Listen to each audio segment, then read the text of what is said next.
Hey, good afternoon, everyone. I'm going to give just a few minutes for everyone to get dialed in and join, and we'll get started shortly.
Okay, we'll go ahead and get started. Good afternoon and welcome to the Burr Morning Show Webinar on COVID-19 vaccination and testing rules.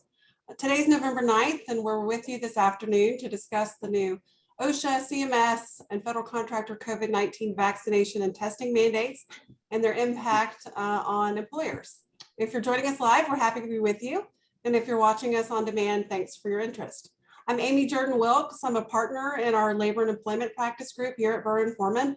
And today I'll mostly just be moderating the discussion, but I may jump in from time to time. I'm also joined this afternoon in our Birmingham office by Scott Williams. He's one of my labor and employment partners, and also Angie Cameron Smith. She's one of my healthcare partners. We also have Mike Rich with us. Mike is counsel in our Mobile office in the construction group, and he is the expert on all things related to federal contracting. So again, thanks for joining us, and we hope we can give you some insight and information on all of these new rules that'll help you develop strategies for how to implement these requirements in your business. So why are we here? And it's because after the White House announced in early September that there were going to be new COVID vaccination mandates, OSHA late last week announced its vaccine or test emergency temporary standard for larger employers, and the Centers for Medicare and Medicaid Services announced its vaccine mandate for healthcare employers. These rules followed on the heels of the Safer Federal Government Workforce Task Force vaccination rules for federal contractors that were announced in late September. And so while the government's provided, a pretty good amount of guidance already, we know there are still lots of questions about who's covered by the new rules, how to comply with them, and whether the rules are going to survive the many legal challenges that have been filed and are still being filed. So we'll start by giving an overview of the requirements, and then we will discuss the most frequent questions we're getting asked and give you some advice on what you should be doing now as you prepare to comply with the new rules. So Scott, I'm going to start with you in the OSHA Emergency Temporary Standard. We know it has many different requirements for employers. What are the key points? Sure, thanks, Amy.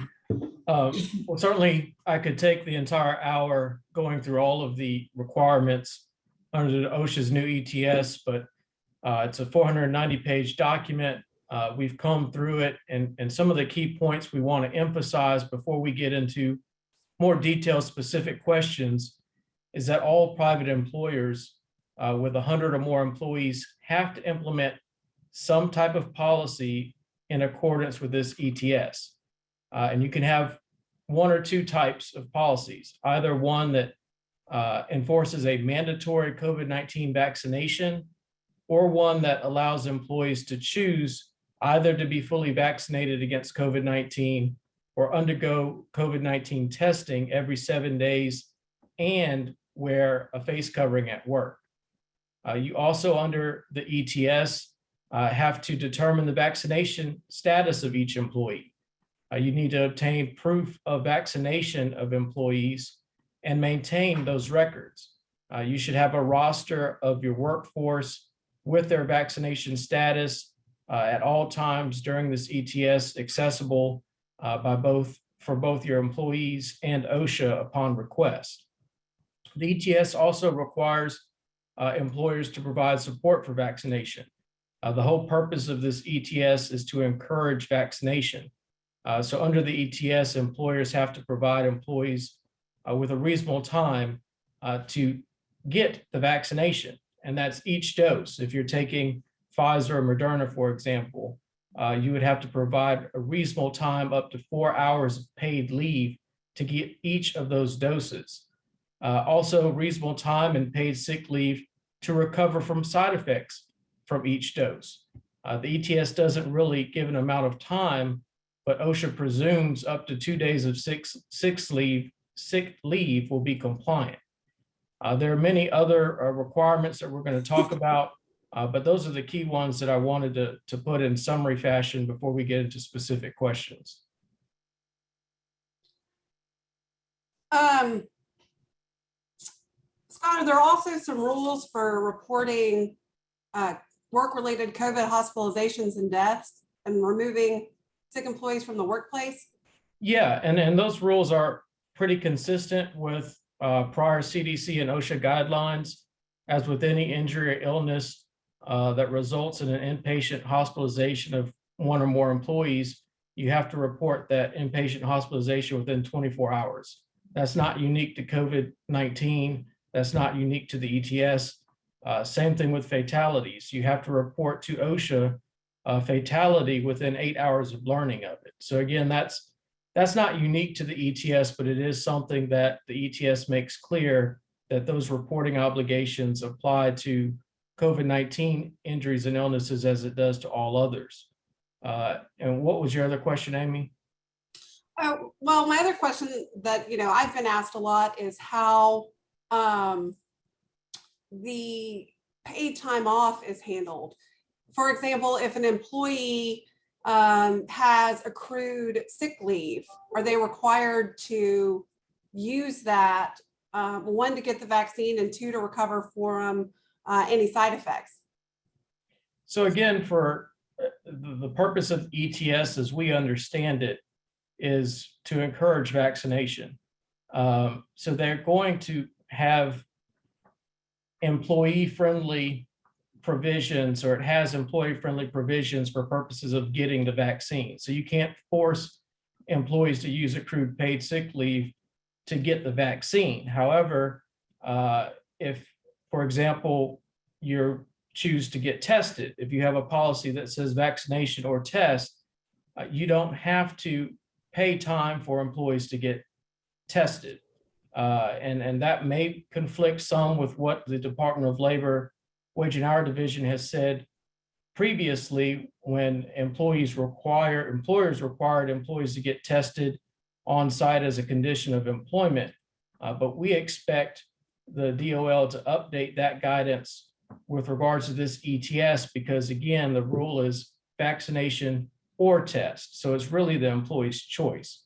So we fully expect the DOL to take the position that you would not have to pay employees for time spent getting tested, because again, they're encouraging vaccination. Right. Well, and one wrinkle that I think is interesting, you mentioned that you can't require employees to use accrued leave to get vaccinated, but OSHA has said the opposite for the side effects of vaccination. If employees have accrued sick leave, you can make them use that leave to recover from the side effects of the vaccine, with the one caveat that if an employee does not have accrued leave, you can't make them go negative. You can't borrow against future leave. It's only if they already have accrued leave. So I think that's interesting, a little wrinkle for employers. You can require use of paid leave in one situation, but not another. Yeah, and OSHA took the presumption that most employers have some type of form of paid leave, paid sick leave. Of course, we know in reality that's not true. The main thing to remember is you have to pay for that reasonable time of sick leave to recover from side effects. And again, OSHA presumes up to 2 days of sick leave per dose to be compliant.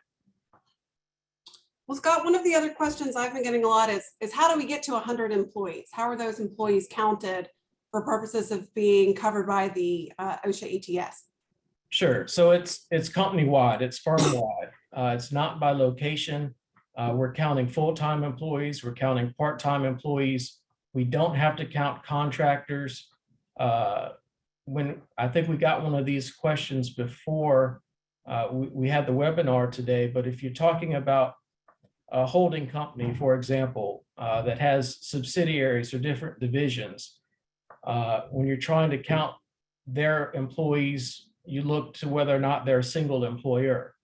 And OSHA doesn't really give much guidance for that. If you recall what we went through for the Family First Coronavirus Relief Act, you look at factors like centralized, labor relations, ownership. The only thing OSHA specifically says in this ETS is that you want to see whether or not the single entity handles safety matters across the company. And I think if you're talking about, I think one client in particular, if you're a holding company that says you have a manufacturing arm, but you also have a arm that does nothing but marketing or sales insurance, those are maybe related companies, but the hazard may be different.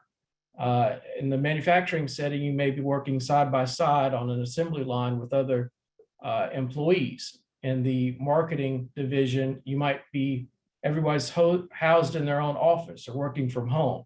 So I would argue that the safety hazard is not even the same. But all we really have to go on right now is to whether or not the single entity handles safety matters across the company. Yeah, okay. One other point I'll make, which I think is interesting, is you are covered if you have 100 employees at any point when the ETS is in effect. So if on day one that the standard is in effect, you have 99 employees, but then you hire someone and you go to 100 and then it drops down and your employee numbers fluctuate. If at any point during the period of time that the ETS is in effect, which is 6 months, then you are covered. You don't have to maintain 100 throughout the whole period.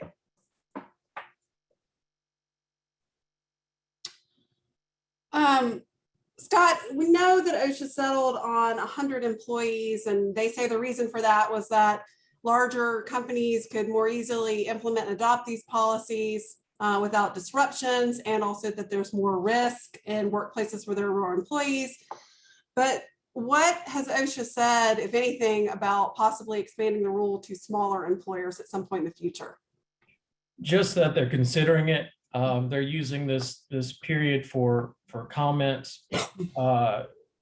Before making it a final rule, they have 6 months to make this ETS a final rule, and they're going to take supposedly all the information they get, good and bad, from companies, from all different types of organizations, to determine whether or not they need to expand it to private employers under 100 employees.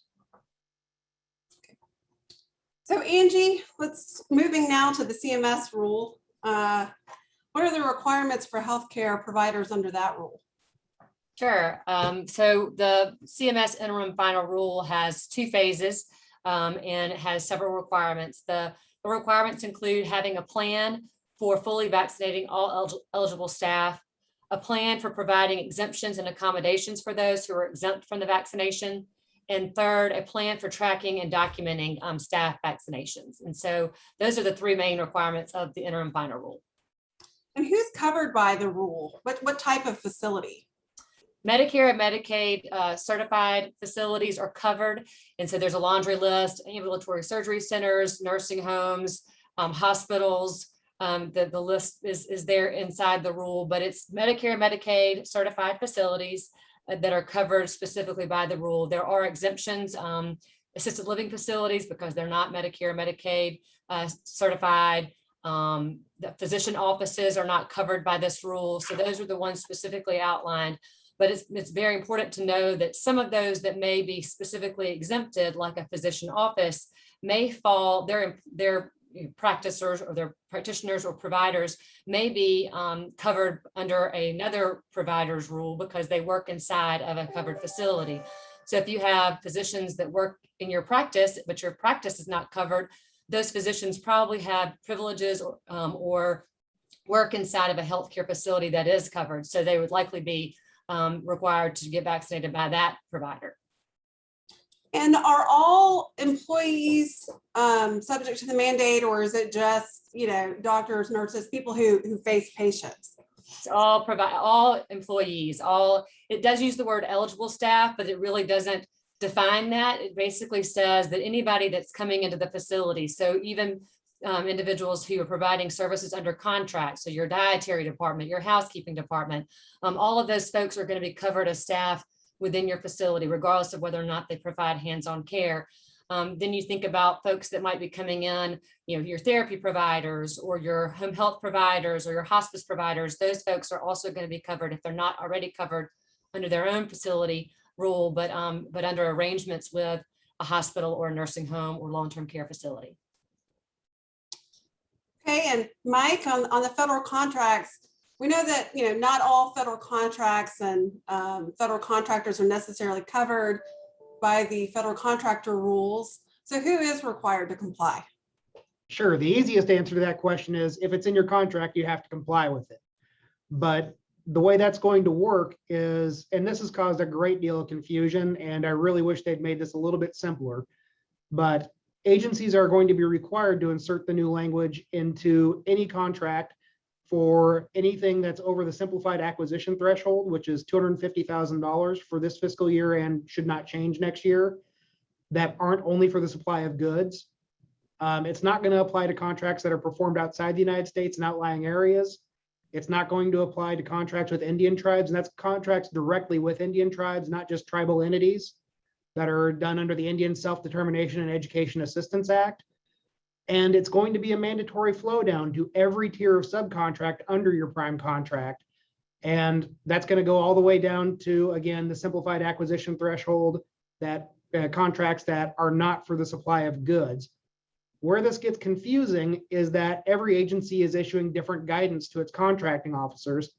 For example, GSA, which is one of the largest federal contracting agencies, has said that we're going to require this in all contracts down to the micro purchase threshold, which I want to say is about $15,000 now. And you're going to have to flow it down to everything that's above the micro purchase threshold.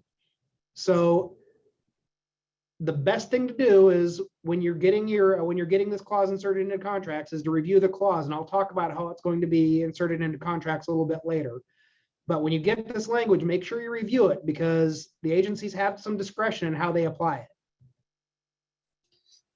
And the contract clauses, I know those have been rolling out from the agencies. And Mike, you correct me if I'm wrong, but they seem to just generally refer back to the Safer Federal Government Workforce Task Force guidelines that came out at the end of September. What do those guidelines generally require as far as vaccination? So yes, you're right, Amy. They do in fact incorporate the guidelines by reference, and they did that so that when the CDC updates the guidelines, they don't have to issue modifications to every contract. Now, the guidelines right now, they are going to require that contracts that are covered contractors are going to have to show 100% vaccination, and that's full vaccination, which means 2 weeks after your full course of vaccine. So say if you've got the Moderna vaccine, that's 2 weeks after your second dose. So they're going to require full vaccination for every employee who works at a covered workplace or who works on a supported contract. And they're going to require that for everybody who doesn't qualify for either a medical exemption or a religious exemption. Okay. And, as far as deadlines for compliance, all three rules have similar deadlines now. I know the federal contractor deadline was just extended. But Scott, let's start with OSHA. What dates do companies need to have marked on their calendar that are coming up as far as the OSHA ETS? Sure. There's two main dates, December 5th and January 4th. December 5th is when the majority of the requirements have to be in place. You have to have determined the vaccination status of your employees. You must have developed your policy. You must be providing support for the vaccination at that time.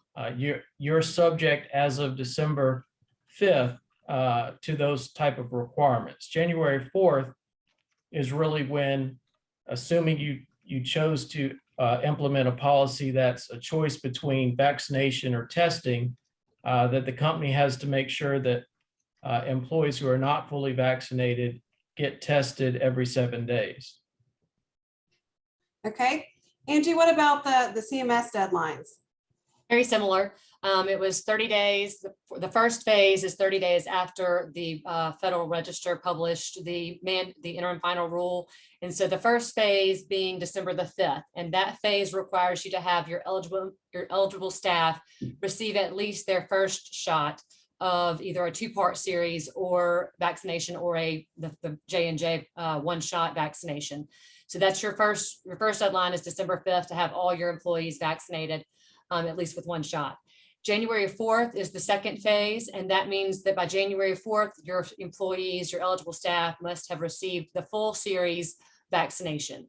And just to be clear, it does not mean they have to have gone their 14 days post their second shot, which by definition is fully vaccinated. They just need to have had their second shot of the 2-shot series, or if they've just been recently hired, their first shot of the J&J.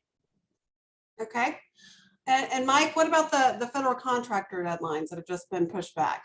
Well, as usual, we've decided that it's going to be very complicated. But as of right now, like I said earlier, they're rolling it out through contract modifications, through solicitations.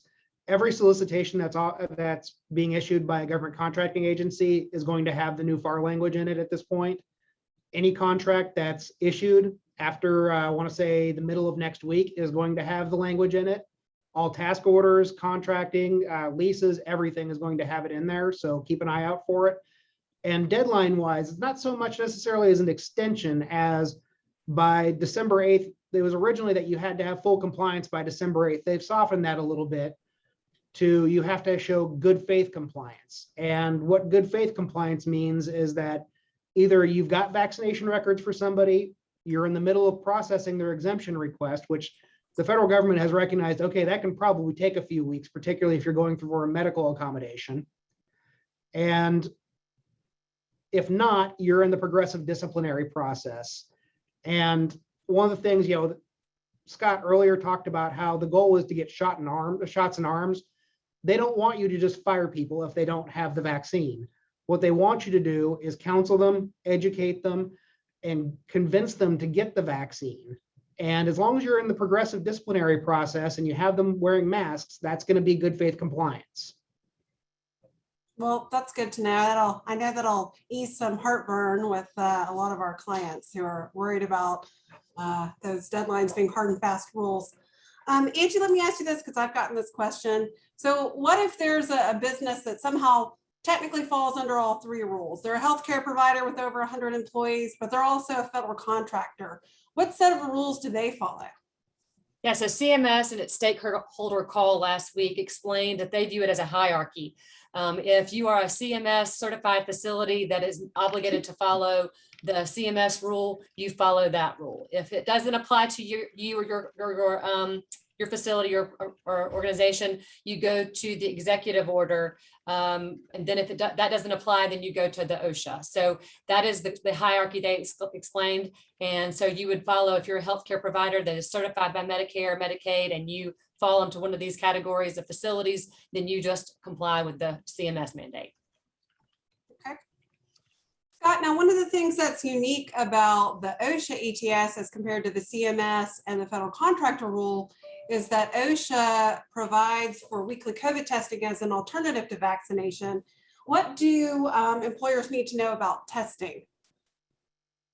Well, you need to know that all employees who are not fully vaccinated will be tested starting January 4th.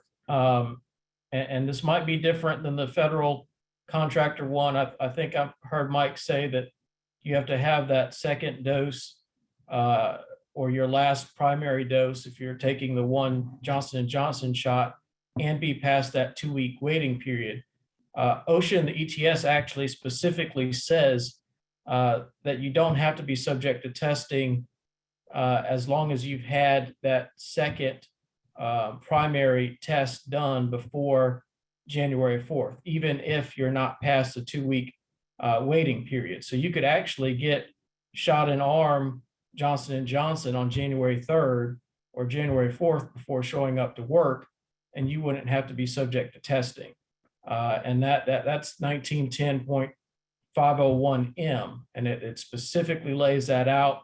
I haven't seen that in much of the reporting, but so I think a lot of employers are believing that even if an employee has gotten that second primary dose, they have to wait 2 weeks. If they're in their 2-week waiting period, they have to be tested.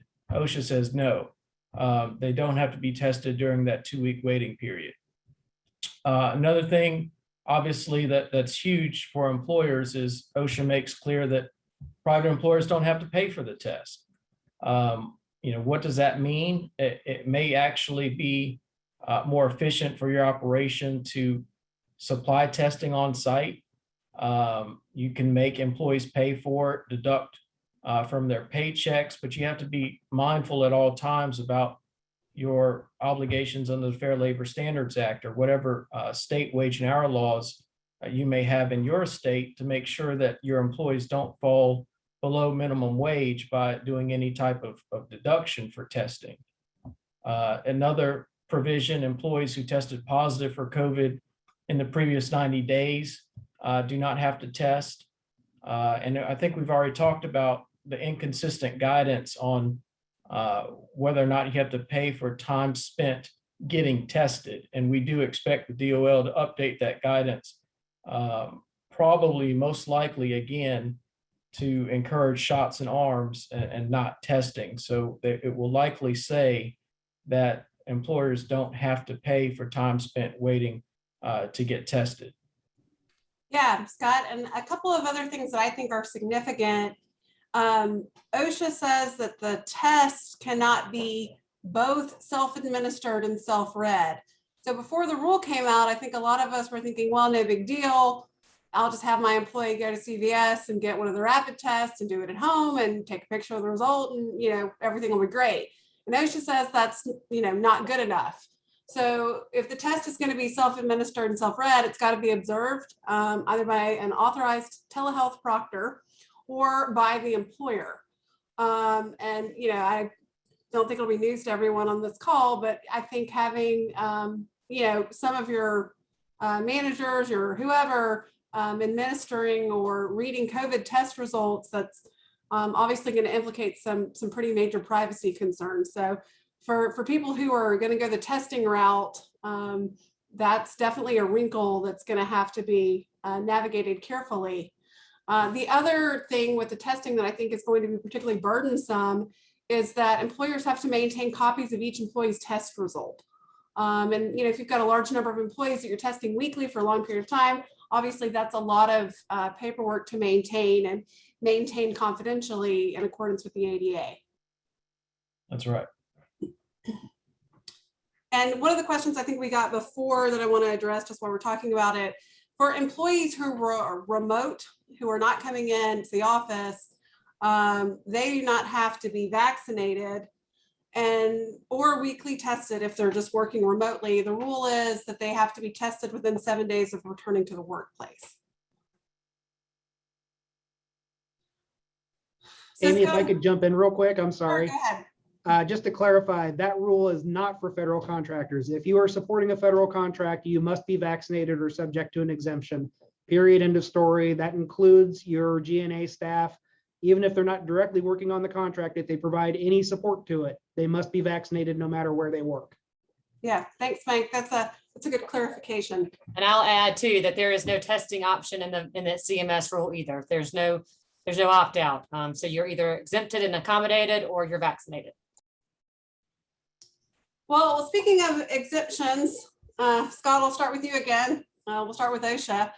All three rules, both OSHA, CMS, and federal contractor, provide for exemptions for employees who are entitled to an accommodation under Title VII for sincerely held religious beliefs and under the ADA because they have a disability. But are there any other exemptions under the OSHA ETS that are different from those two? Sure. So the OSHA ETS says that employees for whom a vaccine is medically contraindicated or for whom medical necessity requires a delay in vaccination. So for example, you may be allergic to one of more of the ingredients of the vaccine, or you must have to have a delay because you just had COVID, last month.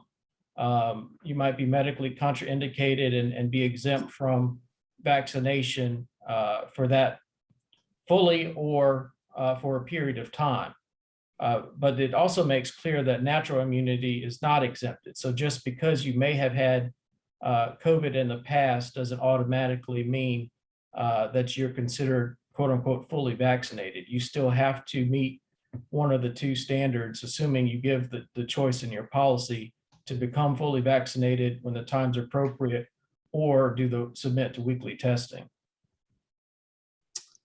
And Angie or Mike, anything you want to jump in on just kind of the exemptions that are allowed before I get into the nitty gritty of how we evaluate exemptions?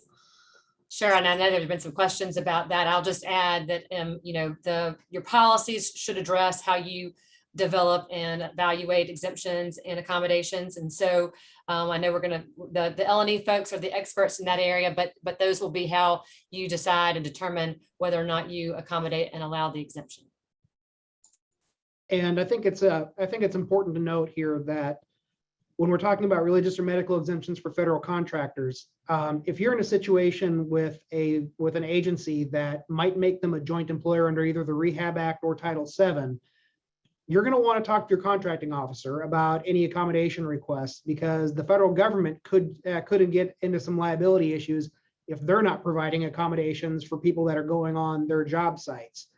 When you have provided accommodations, even if you're not in a situation where it's a joint employer, if they're working in federal facilities, the federal facility is going to need to know that that person is exempt from receiving a vaccination so that they can impose appropriate protocols. Federal agencies have much tighter guidance on what they can and can't do with vaccination than contractors do. So they may end up refusing entry to somebody who doesn't have a vaccination, even if they are wearing a mask. So that's something that federal contractors are going to want to watch out for, particularly if their employees are going to be working. I know that I've got a client who probably isn't on this call, but the client provides a lot of staffing at Redstone Arsenal. Well, Redstone Arsenal is a federal facility. They're going to have to comply with the actual facility rules, not just with the contractor rules. Has there been any guidance on how federal contractors should handle unvaccinated employees whose accommodation requests are pending? So for example, if the deadline to be vaccinated comes up, but that employee still has a pending accommodation request, how are you supposed to handle that? And that's a great question, Amy. So the way that we handle that is, again, what they're looking for by December 8th is good faith compliance. So if somebody's accommodation request is still pending, they can come to work, but you still have to follow the CDC guidelines for your area, which means most likely in Alabama that they're going to have to maintain 6 feet of physical separation, if at all possible, and they're going to have to remain masked, except when they're eating or briefly pulling down their mask for identification purposes. And it's inconvenient. We understand that. And I'm sure somebody at the government understands that, but that's kind of the way it's going to be. Again, the purpose here is not to fire people. The purpose is not to have people not get paid. The purpose is to make sure that shots are getting into arms. And I think that, the big thing and I think that something that goes to this is the CDC has actually recommended that you do not put people on administrative leave while they're unvaccinated for whatever reason, even if they're just refusing to get vaccinated. They only recommend administrative leave as progressive discipline near the end of the rope. Get them in, get them counseled, talk to them about their fears. And this isn't for an accommodation, obviously, but for somebody who just refuses. Talk to them about their concerns. and try to get them vaccinated. You can even offer them, according to the government, you can even offer them a spiff to get vaccinated. You can pay them $500 to go get vaccinated. Anything that gets shots in arms, they're pretty much okay with, Okay, as long as it doesn't violate other federal law. sure.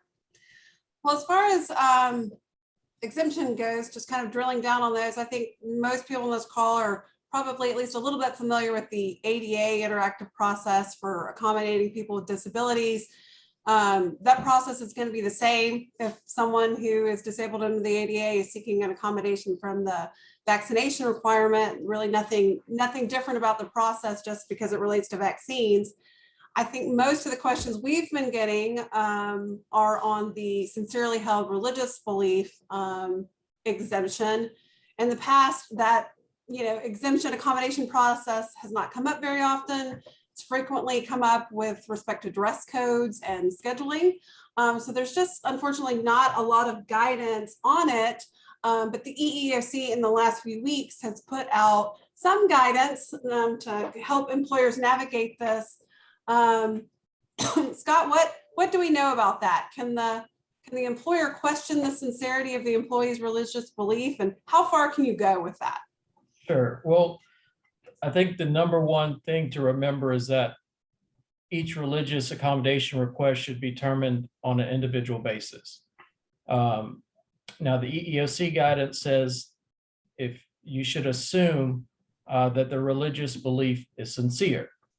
But if you do have an objective reason to doubt the sincerity, you can make limited factual inquiries and ask the employee to explain their religious belief and how it conflicts with the vaccine requirement. I think a lot of people initially are like, well, did you get the flu vaccine? Well, that's not necessarily the end all be all. Inconsistent behavior does not necessarily mean the belief is not sincere. Just since this has been going on and the federal contractor mandate has been going on, we've seen a lot where it's just simply talking about their sincerely held religious beliefs with regards to certain ingredients or perceived ingredients of a vaccine. So it's really a case-by-case basis. And unless you have an objective reason to doubt the sincerity of that belief, more likely than not, an accommodation may be warranted. Right.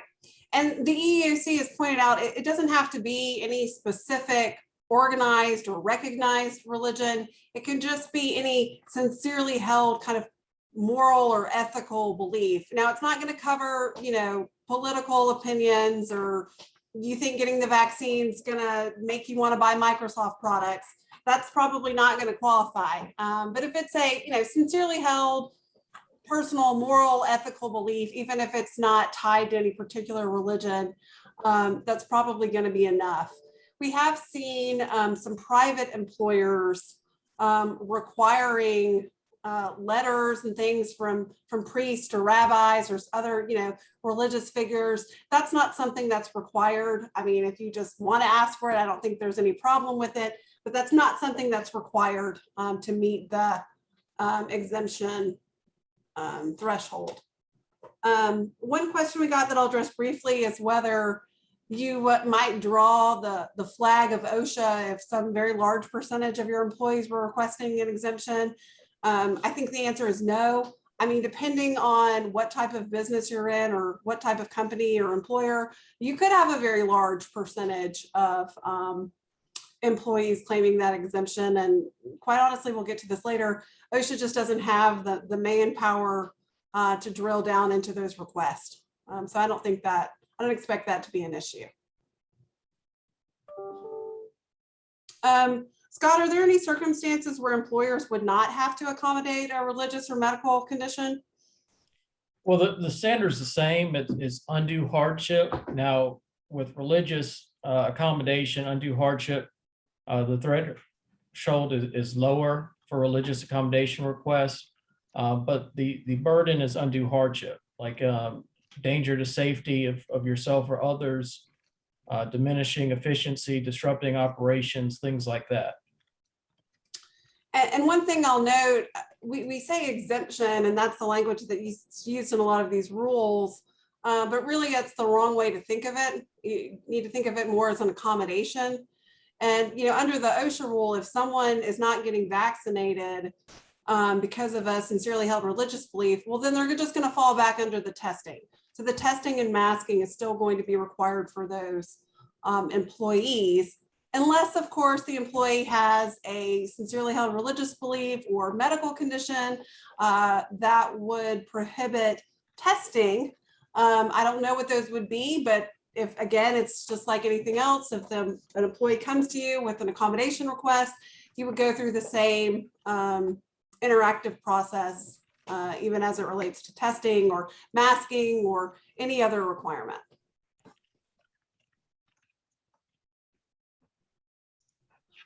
Does anyone else have anything to add on exemptions before we move on to enforcement? Yeah, I'll just add real quick that under the CMS mandate, there are, for the medical exemptions, some specific criteria for having that be compliant. It does require that if an employee is seeking a medical exemption from the vaccine, that they have certification and attestation from an approved or appropriate licensed practitioner.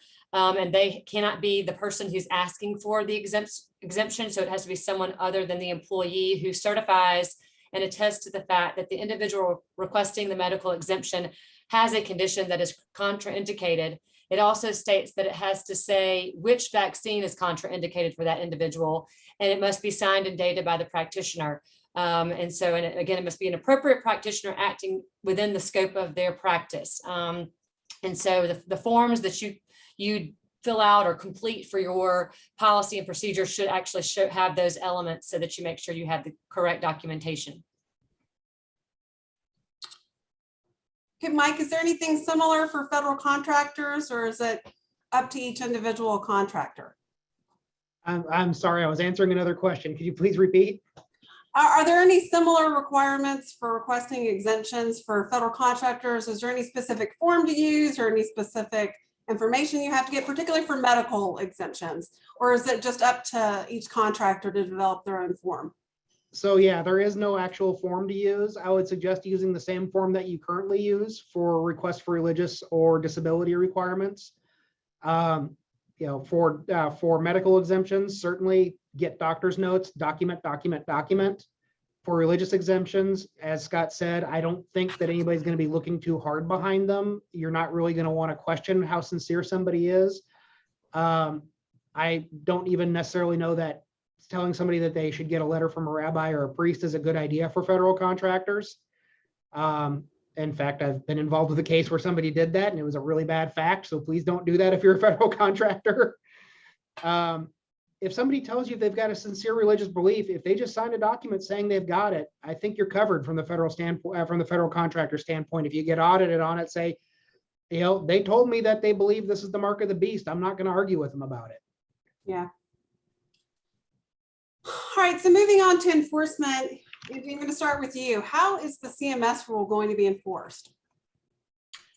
So that is the authority that CMS is relying on in promulgating this rule, is the fact that it has conditions of participation, conditions of payment, and requirements of participation. And so that is how they plan to enforce the mandate. They are going to do it through the survey process. So these facilities who are certified Medicare and Medicaid have surveyors come into their building and conduct surveys, both recertification and complaint surveys. They will be looking for this information related to your plan for vaccinating, your plan for exempting and accommodating, and your plan for tracking and documenting. Those are the three elements that they're going to be looking for. And if you don't have those and you're not in compliance, you are subject to the same types of enforcement remedies that you would normally be subject to in the survey process. So CMPs, termination of your provider agreement. The stakeholder call last week, CMS did say that termination would be the last resort, that they're not looking to terminate people from the program, but obviously that is an option. And so you must be in compliance. I want to say, someone had asked me to clarify, when I mentioned the phase 1 and phase 2, the 2-shot versus 1-shot, the phase 2, the January 4th deadline, you must have received your either first dose of your one dose or your second dose of the 2-dose series. So you must be fully vaccinated in terms of having received the shots, but not having gone the 14 days post-vaccination to be, quote, fully vaccinated under the CDC guidelines. So any new hire that you bring on must be fully, have received both shots of the 2-part series or the 1 shot of the 1-part series in order to provide care and services in the facility, or they must have a pending request for an accommodation and exemption. Okay. And one thing I'll throw in, since we've been talking about fully vaccinated, this was not asked yet, and it doesn't really go to enforcement, but we have seen some questions about booster doses. I believe all 3 rules specify that booster doses are not required to be fully vaccinated. Now that may change at some point in the future if boosters are more, widely administered, but right now we don't need to worry about boosters. Mike, on enforcement, explain how the federal contractor rules are going to be enforced. So there's a required certification that's involved with the FAR clause, and the first required certification is going to be December 8th, and the certification is going to be that we're in good faith compliance. If you're a federal contractor, you know what a certification means. It means that if it's a false certification, then you're subject to massive criminal and civil liability under the False Claims Act. I could see very easily the DOJ making an argument that you're no longer entitled to any of the payments that the government made since you made the certification if you weren't in fact in good faith compliance. At that point, not only does the government claw it back, there's severe penalties, there's private rights of action for under a key time suit, where anybody involved in your organization who has an axe to grind, who thinks you're not in good faith compliance and that you know that you're not in good faith compliance, can sue you, and they can get 10% of what the government gets back. So that's a fairly significant incentive for them. I don't think that the requirements for good faith compliance are all that onerous. So please, in good faith, comply if you've got the FAR clause in your contract. It's a lot cheaper than going through a False Claims Act suit.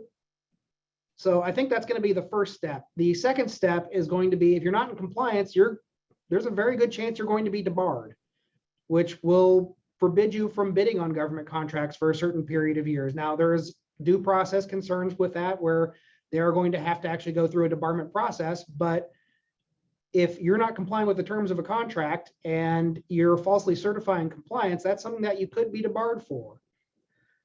The most minor remedy is that you could just be terminated for cause. And that's going to work almost a de facto debarment on you, because that's going to show up in your CPAR reports. And every time you bid on a contract from here on out, the contracting officer is going to know that you got terminated for cause for falsely certifying. So pretty severe penalties, particularly if you do a lot of business with the federal government. If you want to continue doing it, then compliance is probably your best bet. And I'm going to say probably was a lawyer weasel word. It's your best bet. Compliance, if you want to maintain federal contracts, you want to comply. Yeah, it sounds like it. Well, after all that, OSHA's going to sound like a little baby kitten. Scott, what about OSHA's enforcement and penalties? Sure. So OSHA, it will be the same civil penalties that employers are subject to if there was an accident in the workplace. You have your citations that are classified in terms of violations other than serious, willful, repeat, failure to abate. So your other than serious violations, meaning there's a substantially likelihood of serious bodily injury or harm, you have a maximum civil penalty of $13,653 per violation. If you have a willful violation, meaning that the employer had a reckless disregard for employee safety, you have a maximum civil penalty of $136,532 per violation. And that's the same maximum penalty for a repeat violation, meaning you have been cited for this substantially similar hazard within the last 5 years. So OSHA could come inspect your workplace after January 4th and determine that you are missing many requirements under the ETS. And if they come back, assuming this ETS is even turns into a final rule 6 months from now, they come next year and the rules in effect and you have the same issues with compliance, they could classify the violation as a repeat. Also, if you get cited for an OSHA standard, you have an abatement deadline, meaning a deadline in which you have to correct or abate the hazard. And they can do a follow-up inspection to make sure that you did properly abate the hazard. And if you did not, you could be cited for $13,653 per day past the abatement deadline. So those are the civil penalties. It's probably not worth getting into the criminal context here, although I'll just say, if you have a willful violation that results in a death, the employer could be subject to criminal liability, including imprisonment. And so, of course, you always want to avoid that situation, and those matters are referred to the Department of Justice for prosecution. And one question I've had is, as a practical matter, OSHA is a relatively small federal agency, and whether they have the manpower to even really enforce a nationwide standard like this as a practical matter. I think it's going to be tough. Scott, I don't know what your thoughts are on that. Yeah, so that's what they do. They enforce nationwide standards. So there's a couple ways to do that. If you're going on site to do an inspection, certainly they don't have enough inspectors to inspect every private employer with 100 or more employees this year, next year. I think right now they have one compliance officer for every 70,000 employees in the workforce. The new OSHA proposed budget, President Biden wants to increase compliance officers by at least 250 this year, but you don't have to get this done with foot traffic. For those that went through the CDC guidelines and the OSHA guidelines, you're familiar with when the pandemic first started, getting those rapid response letters. So a disgruntled employee could call OSHA and say they're not testing, or people that aren't getting tested are still showing up for work. And they could send you a letter saying, look, this is a complaint we've got. You've got 5 days to respond and tell us what's really going on. And then we'll decide if we're going to come out there and inspect your workplace or not, or use your written submission to tell you what you need and need not do. So there's a lot of ways to skin the cat when you're talking about enforcement. And it doesn't necessarily mean someone showing up at your door to go through your compliance with the ETS. And one other thing I've seen some OSHA officials kind of mention going back to that used to happen more before the Trump administration is what I call public shaming. Some of you may, have seen in the newspapers in the past, an article where OSHA would come in and levy a big fine on someone, and OSHA considered that, a good deterrent. So I would expect to see them try and make an example out of someone at some point. So I just wanted to note, we are getting close to the 2 o'clock. We have some more high points we wanted to hit. I think we're all, the four of us are willing to stay on a little bit longer to kind of hit a couple more areas where we're getting questions. And I know you guys are sending in questions, so. I think they really want us to hit on the contradicting state laws and stay, okay? I do, I have that. I have that coming up. I wanted to briefly mention before we get to the state law challenges or the state laws that have been passed, kind of where we are with the legal challenges. For the OSHA rule, I'll speak to that. So far, there are 12 different petitions that have been filed seeking review of the ETS, and 6 different circuit courts of appeal. That's where these start. They don't start at the lower court level. They start right at the appellate court level. So because there are so many petitions in different circuit courts, it will go to a lottery. That will be next week sometime. Basically, they're going to pick a circuit to hear the consolidated challenge. So we don't really know yet what all of the arguments are going to be. I think they're primarily going to center around whether OSHA has met its standard for issuing an ETS. which is whether there is a hazard that presents a grave danger and whether the ETS is necessary to prevent exposure to that grave danger. I think there will also be some constitutional arguments. Those arguments to this point have not fared well in legal challenges, but those were a little bit different circumstances involving private employer mandates and state and local government mandates. So that remains to be seen. I think the question we've gotten a lot is, should companies wait and see how legal challenges play out before starting to take steps to comply? And I think across the board, our advice has been no. We don't know what the challenges are going to be, how successful they're going to be, or how long it's going to take. And these deadlines are coming up quickly. So I think, if you want to hold off on definitively implementing anything, I think that's okay. But I think, it's time to start planning, and we'll go through kind of what next steps should be here in a minute. So that's kind of the OSHA legal landscape. Mike, what about legal challenges to the federal contractor rule? So there are several challenges to the federal contracting rule, just like there is to the ETS. Personally, I don't think that they've got the same chances of success. I would rate their chances of success much lower. The only one that I've read so far is the one filed by Florida. I think that it took a tack that I probably would not have taken were I challenging it.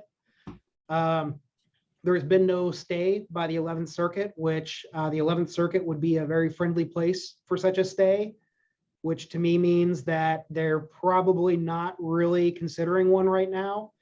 Then again, Judge Pryor could decide to do something tomorrow that would totally contradict me. But for federal contractors, I think that the challenges are much more difficult because you're entering into a contract with the federal government, and the government has much more power to regulate how it spends money than it does almost anything else.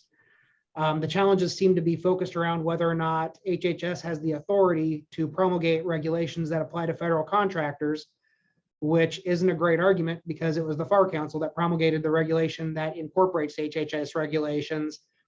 So I just don't see that as having much in the way of legs. Again, I think there's other challenges that might have better legs, but I try not to predict what judges are going to do very often because they usually make a fool out of me. All right, Angie, what about the CMS rule? Have there been any legal challenges filed, or do you expect any? There, to my knowledge, have not been as of today. I've just tried to do a Google search to see if there was any breaking news out there. There are obviously lots of states that have passed state legislation that talk about vaccine mandates and prohibiting vaccine mandates, Alabama being one of those. And they very clearly state in the CMS interim final rule that they are claiming the supremacy clause as being trumping any state law. And, it would be sort of a preemption argument or preemption analysis with regard to that. And per our review, it does appear that anything that a state law specifically passes related to a vaccine mandate or the prohibition of a vaccine mandate would be preempted by the CMS rule. And so it would not apply in a healthcare context. And, to sort of echo what Mike said about the federal government having a lot of power with regard to its spending of money, that is certainly how it is implementing its authority in this scenario as well, is that it's paying for this healthcare and it's paying these facilities. And so by virtue of that, it is going to invoke its authority to make them comply with these particular provisions. And so if you don't want to take federal dollars, you don't have to, right? Well, it's not really feasible in the healthcare world, but that's what they'll say. So I think that any court challenges are going to be difficult, and they're going to be probably highly scrutinized from the court level. So I suspect that it will be difficult to overcome. We have seen some federal courts in the North in particular have addressed some vaccine mandates in the healthcare world. And they have typically been upheld, that the mandates have been appropriate and are not going to be overturned by the courts. Mike, what about a preemption argument with respect to the federal contractor rules? I would say that's probably going to be a DOA. If you're going to argue that a state law preempts the federal regulation, particularly when it comes to the FAR, that's just kind of going to be a dead letter to most federal courts. As one federal judge put it, we settled this in 1865. But specifically when it comes to the Safer Federal Workplaces guidance and the FAR, they specifically state that they preempt contradictory state laws. When judges see that kind of language in federal regulations, they take it pretty seriously. The supremacy clause is pretty big business, and federal judges tend to pay a lot of attention to it. And Scott, what about the OSHA ETS? We know Tennessee, Alabama just last week has passed some legislation trying to limit and undercut that. How should employers deal with a conflicting state law? For the time being, I think it would be wise to just ignore any conflicts. One, nothing really is taking place before December 5th, then January 4th, but OSHA's ETS specifically sets out its case that it preempts conflicting state laws. So I think this will all play out in the courts as a part of that lottery system that you were talking about, and whichever Circuit Court of Appeals gets to make the decision. So I would not lose sleep or focus on state laws. I'd be concerned about doing what needs to be done to get ready for implementation in the event the rule is upheld. All right, and just quickly before we get to questions, what should employers, just in a nutshell, what are your best advice for what employers should be doing now to get ready to comply with the ETS? Well, from the OSHA ETS point of view, I think the first thing is determine the vaccination status of your employees. One, you've got to do that by December 5th. You have to have that ready to go, have the roster, have the proof of vaccination for those who are fully vaccinated or partially vaccinated. So there's no reason not to do that. There's no federal or state law that prohibits you from asking your employees what their vaccination status is. That was clear from not day one of the pandemic, but close to it, that employers are allowed to know that information. So go ahead and get that done, update list you may already have, because by doing that, you also know what the exposure is to implementing a policy that's mandatory vaccination or testing. You will know how many employees will need to get tested every week, how much you should push vaccinations, whether you need to do another on-site clinic or do some incentives, because you want, at the end of the day, a workforce that can show up to work and do the job and not shut down your operations. So I would definitely go ahead and get that roster done, determine vaccination status, so you know where you are in terms of potential testing on a weekly basis, and then decide how best to implement that. Right, and for purposes of determining whether or not someone is vaccinated, I think if you read the OSHA ETS, that they've got on your roster, you have to note who is considered not fully vaccinated because they have not provided an acceptable proof of vaccination. So we got a question about if an employee refuses to provide proof of vaccination, do you consider them unvaccinated? And I think for purposes of the ETS, the answer is yes. If you don't have acceptable proof of vaccination, either because they can't provide it or they won't provide it, then that employee is considered unvaccinated. One of the other things I'll mention, a lot of the rules have, I think the federal contractor, Mike, you can correct me if I'm wrong, have kind of requirements for designating a person to collect and maintain this information. Now, for OSHA, you might not have to designate a single person, but I think it's something to think about if you haven't already started collecting the information, who's going to collect it, what you're going to ask for, how it's going to be maintained, how you're going to keep it confidential in accordance with the ADA, keeping it separate from personnel files, who's going to know about it. I think those are all considerations that you have to keep in mind when you're collecting this information. One other thing I'll say that I think employers should do is look back at your remote work policies. We know under OSHA that employees who are 100% remote aren't going to be covered, but look at those policies and how you decide who gets to work remote and what the requirements are for working remote, when those people have to come into the office. That could give you some leeway with certain employees as far as getting vaccinated. Mike or Angie, Scott, anything else to add on kind of next steps before we get to some questions? Yeah, just the same what Scott was saying, again, definitely be going ahead, and we already have, most healthcare providers already have a roster of who's vaccinated because we have to submit that information anyway. So just make sure that you're developing your policies and procedures and getting those ready, identifying how you're going to get folks vaccinated. If it's going to be, you know, within your facility or outside party to provide the vaccination. And then proof of vaccination. I did see a question about that and a fake vaccine card. I have had that question come up recently where an employee determined that they had been presented a fake vaccine card. It is a felony, or a felony. It's a crime to reproduce the CDC emblem, and that is what was on the card. So it's a crime to do that. So maybe that's something you can do as part of your education in your facility, is to remind folks that providing a fake vaccine card is a federal penalty. For federal contractors, obviously, since the good faith compliance deadline is in less than a month, and you have to wait a month between shots on the Pfizer and the Moderna, hopefully your people are already getting shots.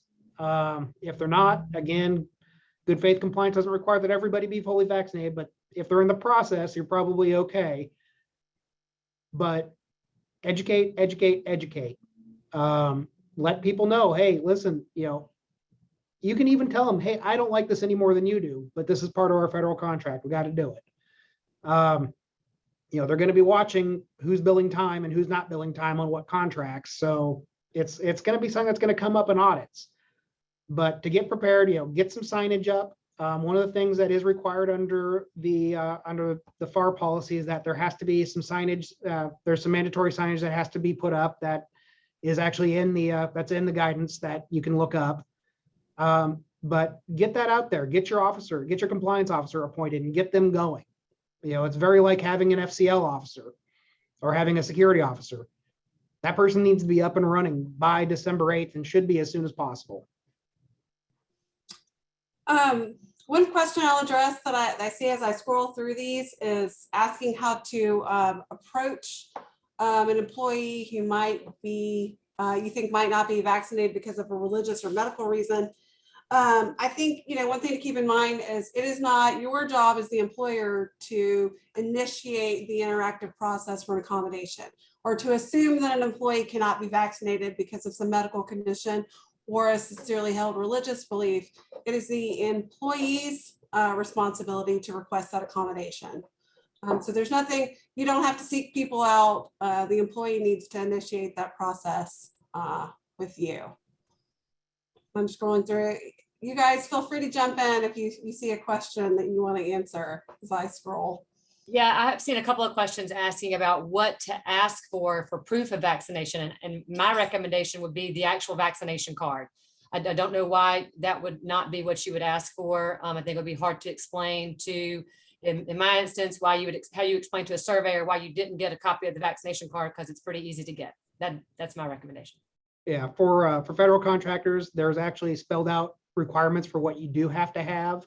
The vaccination card is one of them. A state vaccine passport would also work. Otherwise, medical records showing that you received the vaccine, what vaccine you received, what dates you received it, and who the healthcare provider was. Digital copies are fine under the federal mandate, and in fact are probably going to be easier for you to store. So I would encourage that, or under the federal contractor rules. But you cannot just have somebody sign a piece of paper saying I got vaccinated. That's not going to be sufficient. Yeah, so the OSHA ETS is very specific as well, giving examples of acceptable proof.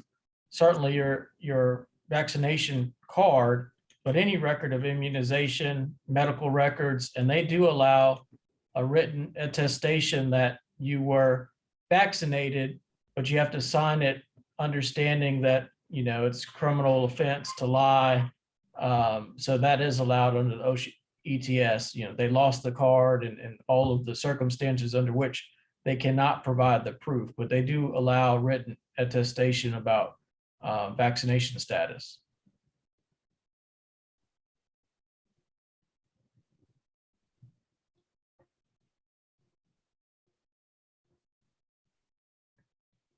I see a question on remote workers.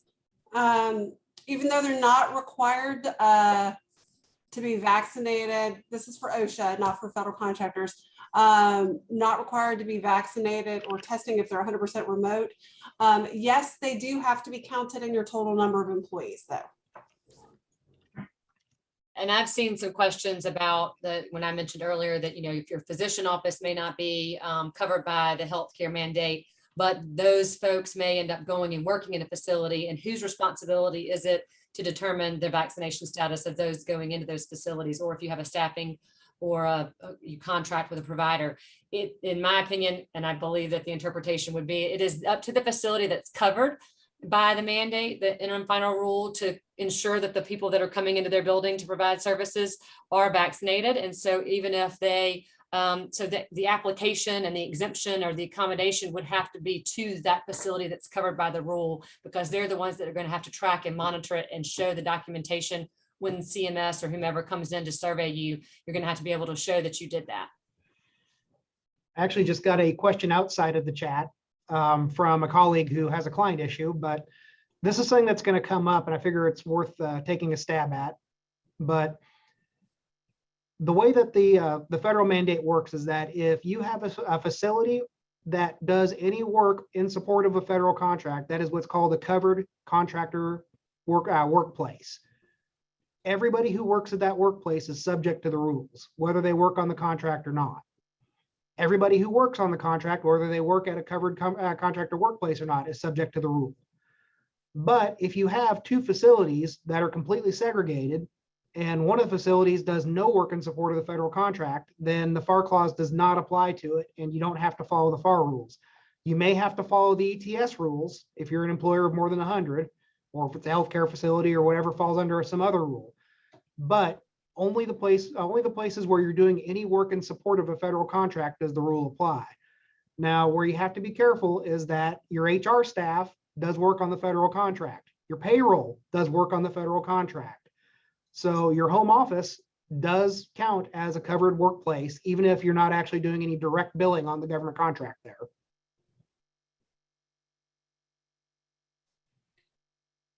I see several questions about employee under the OSHA standard, if they get an exemption or accommodation for religious or medical reasons, whether they must still be tested.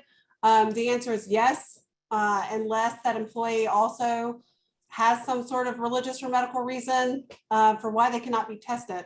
They would need to go through the interactive process requesting an accommodation on the testing. And you, I'm sure, have to take some other step, masking, distancing, separating them from employees. Again, it's exemption is kind of a misnomer that implies that if you request and receive a religious or medical exemption, then you just don't have to do anything. And that's just not the case.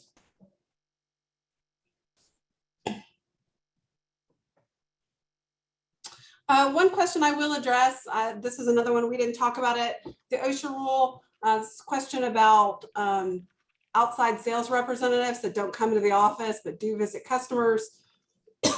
If employees are exclusively outdoors, they do not have to be vaccinated.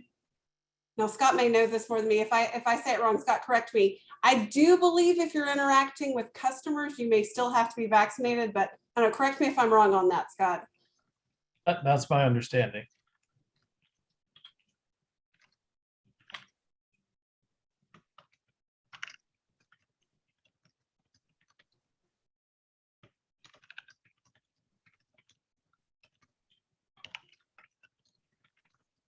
We're making some headway on the typed questions.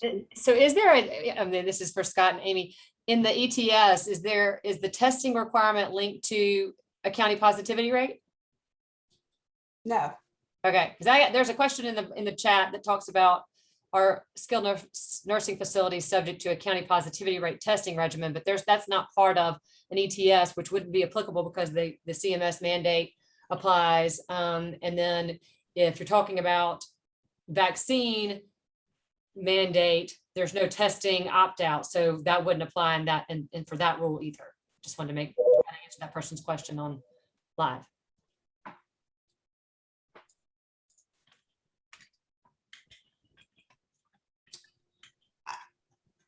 I think Scott's working on some other questions. I see a lot of questions kind of about the legal challenges again to the OSHA rule and the Fifth Circuit stay and how that applies and what's going to happen.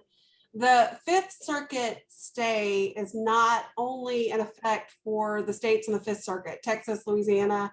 They asked for, the petitioners in that case asked for a nationwide stay, so it's considered a nationwide stay. However, because of the rules on kind of multi-district litigation, as mentioned, within the next, mid next week sometime, all of these challenges are going to go into a lottery and a different circuit possibly is going to hear it. So right now, I think challenges have been filed in the 5th, 6th, 7th, 8th, 11th, and DC circuits. Most of those, with the exception of DC, would be circuits that are considered more conservative and probably hostile to the ETS. There's an expectation that petitions challenging the rule, saying it doesn't go far enough, will be filed in circuits that are more friendly to the ETS. Therefore, those circuits would be in the lottery. It's kind of a complicated game to try and make sure the most friendly circuit gets it. Now, there is a procedure where this could end up before the Supreme Court on, without getting way in the weeds, what's been referred to in the media as the shadow docket. That could also happen, but we're a couple steps away from that. So, as far as the legal challenges, we are just at the beginning. They haven't even really been argued yet. We don't even really know which court's hearing it. So I think we are several weeks away from knowing the outcome on that for the OSHA rule.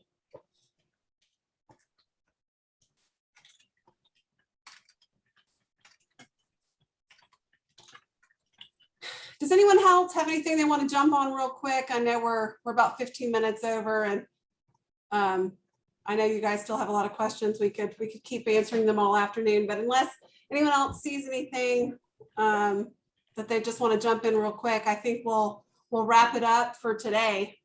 Again, if anyone has any questions, you can reach out to any of us after this by email or phone, and we can try and answer your questions, or you can reach out, of course, to the Burn Foreman lawyer you normally work with. These things are fast moving and changing all the time. So we're going to, of course, do our best to keep those client updates coming and do more webinars in the future.